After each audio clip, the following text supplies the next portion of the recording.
when you have such weak hands. What?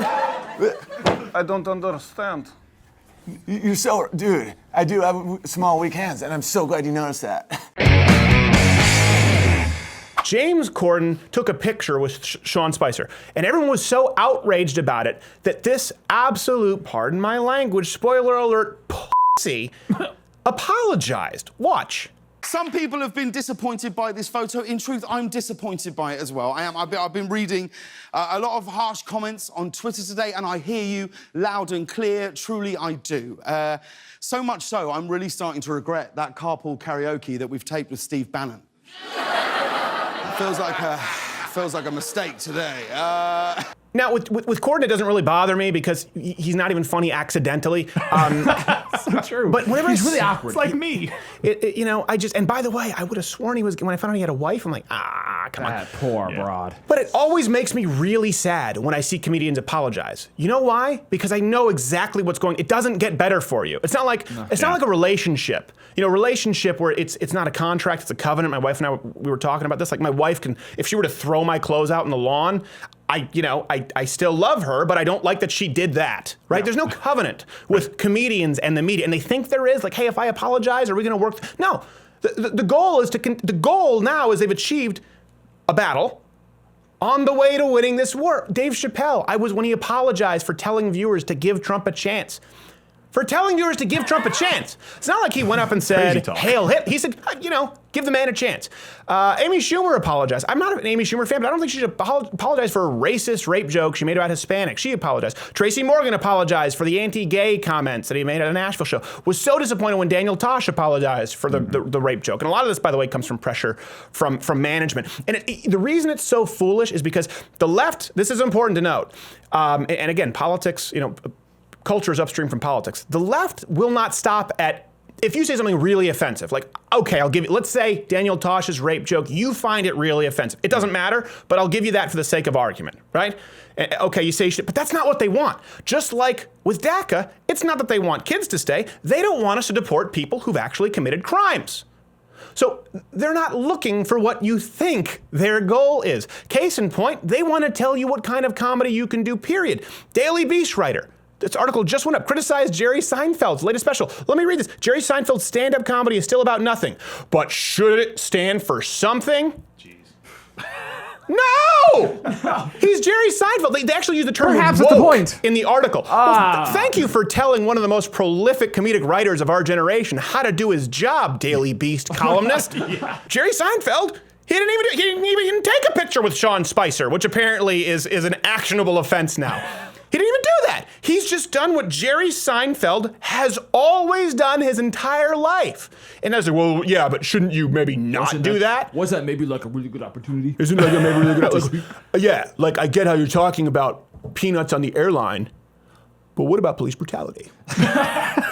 They get mad at you for things that you do, and then they get mad at you for things that you don't do. Like Jimmy Fallon actually apologized in an interview for not being mean enough to Donald Trump. He said, I didn't mean to humanize him. Oh, so you're apologizing for not treating a president inhumanely? This is what the left wants from you? Jimmy Fallon, it wasn't like, hey, Jimmy Fallon, you made a rape joke, so you should apologize. Yeah. No, it was, Jimmy Fallon, you treated Donald Trump as you treat every guest. Don't you think you should have been mean to the guy?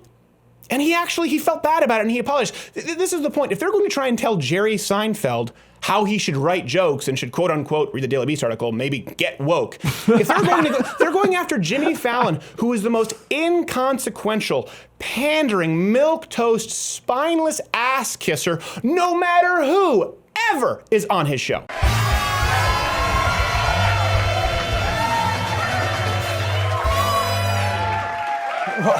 Hey, welcome to the show.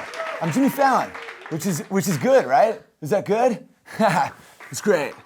We have an awesome show tonight. We have one of the best guests ever. He's the best. I was reading his book in my bubble bath with Justin Timberlake. And I realized I couldn't read the book because it's in Russian, which is great, right? Ladies and gentlemen, give it up. Joseph Stalin.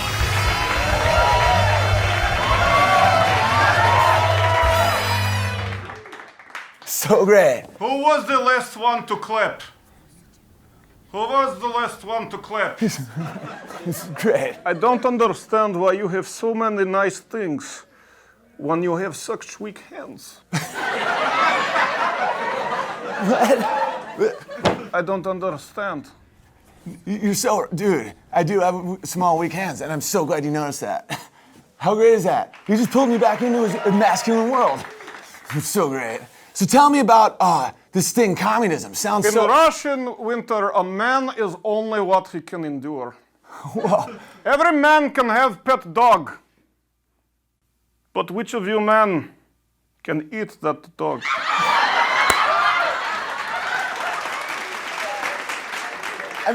That's great, because like dogs, food, I mean, you must love hot dogs, right? In Russia, you have hot This dogs? freedom in America that you have has turned your brain to mush. It has turned your men into women like your faggot Fallon. Your neighbors will look away when we take you. They always look away.